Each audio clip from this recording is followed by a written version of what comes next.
జరిగిన 2 సంవత్సరాలు కల్లోలం 49లో ఆల్మోస్ట్ మనకి ఈ కాన్స్టిట్యూంట్ అసెంబ్లీ డిబేట్స్ అన్నీ అయిపోయిన చివరిలో ఆయన అన్న మాటలు, human memory is very short. మన 2 సంవత్సరాల క్రితం జరిగిన ఈ విభజన కూడా మర్చిపోయాం. అందువల్ల ఇది ప్రతి ఒక్కళ్ళు గుర్తుపెట్టుకోవాల్సింది అనేది ఆయన చాలా వేదంతో చెప్పారు. అది సో దాన్ని, ఆ మాటల్ని నేను చాలా ఇన్స్పైర్ చేసినాయి నాకు.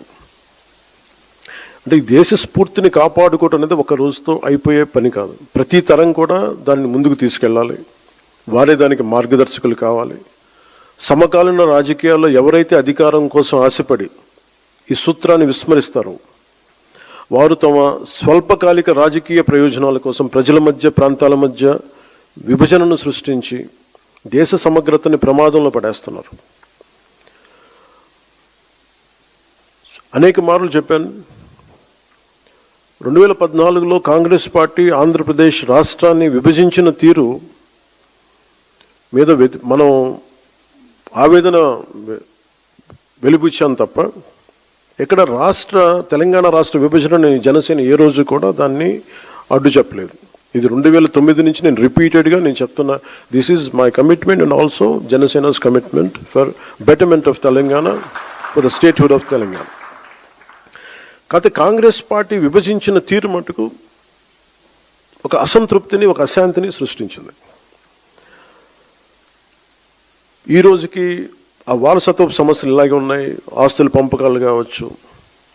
అంటే ఇవన్నీ కాంగ్రెస్ పార్టీ ఆ రోజు చేసిన విభజించిన విధానం కానీ, వాళ్ళ డివిజివ్నెస్ అప్రోచ్ కానీ ఈ రోజుకి ఆ ధోరణి మారలేదు. దానికి ఉదాహరణ ఇటీవల తెలంగాణలో జనసేన సభని అనుమతులు ఇవ్వకుండా అడ్డుకోవడం. ఈరోజు ఎజెండాలు ఇది ప్రధానాంశం కానప్పటికీ కూడా ప్రతిసారి ఒక్కొక్క రాజకీయ పార్టీ తమ సొంత రాజకీయ సరిహద్దులు పెట్టుకొని ఎలాంటి విభజనలు సృష్టిస్తారో చెప్పడానికి నేను దీన్ని ఒక ఉదాహరణగా చెప్తున్నాను. చాలామంది, ముఖ్యంగా మన తెలుగు రాష్ట్రాలు కావచ్చు, కొంచెం దక్షిణాది రాష్ట్రాలు కావచ్చు, మనం ఎక్కువగా వినేది, మేము ఢిల్లీ మెడలు ఉంచుతాం, చొక్కా పట్టుకొని నేలకు దించుతాం, తడాకా చూపిస్తామని దక్షిణాది నాయకులు చాలామంది చాలా పెద్ద పెద్ద మాటలు మాట్లాడుతూ ఉంటారు. కానీ నిజంగా వాళ్ళు ఢిల్లీకి రాగానే ఆ మాటలు ఎందుకు గొంతులోంచి రావు, పెగలు, ఏంటో భయం అనుకుంటాం. అంటే ఎందుకు రాదు అంటే ఆ మాటలు వ్యక్తుల్ని చూసి వీటన్నిటికంటే కూడా ఢిల్లీ రాజధాని చూసిన ఆ విశిష్టత, ఇక్కడున్న విశిష్టత, ఢిల్లీ అనేది ఒక వ్యక్తుల గురించి కాదు, అది చేసిన త్యాగాల గురించి.